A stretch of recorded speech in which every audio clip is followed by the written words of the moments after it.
আপনি জানেন আপনি আপনার পছন্দের বার্গার পিৎজা খাইয়াও আপনার ওয়েট লস করতে পারেন, আর তার জন্য আপনার এক্সট্রা এক্সারসাইজও করতে হবে না, এক্সট্রা এফোর্টও দিতে হবে না। আমাদের বডির ম্যাক্সিমাম ক্যালোরি বা এনার্জি খরচ হয় আমাদের বিএমআই এর মাধ্যমে, অর্থাৎ আমাদের বডির যেসব কার্যক্রম, যেমন আমরা নিঃশ্বাস নেই অথবা আমরা ঘুমাই অথবা হাঁটি, এইসব কাজেও আমাদের ক্যালোরি বার্ন হয়। আর খুবই অল্প ক্যালোরি বার্ন হয় এক্সারসাইজের মাধ্যমে, যেটা সারাদিনের ফুল ক্যালোরির অ্যারাউন্ড 15-20%। ইভেন চাইনিজ এবং জাপানিজদের মধ্যে একটা ব্যাপার আছে, ওরা মাঝে মাঝে বার্গার বা পিৎজা খায়, তারপরও দেখবেন ওরা খুবই লিন এবং ফিট থাকে। আর এর মেইন কারণ হচ্ছে ওরা ওদের ক্যালোরি কাউন্ট করে। তার মানে আলটিমেটলি আপনি যদি ওয়েট লস করতে চান, আপনি আপনার প্রিয় খাবার খেয়েও যদি ক্যালোরি ডেফিসিয়েটে রাখতে পারেন, আপনি ওয়েট লস করতে পারবেন। কিন্তু সমস্যাটা কোথায় জানেন?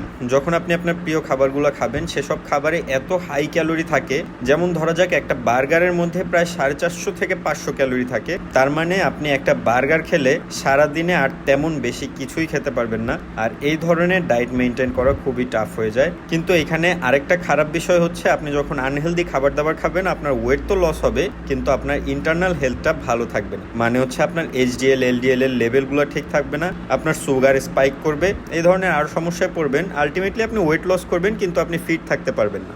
ধন্যবাদ।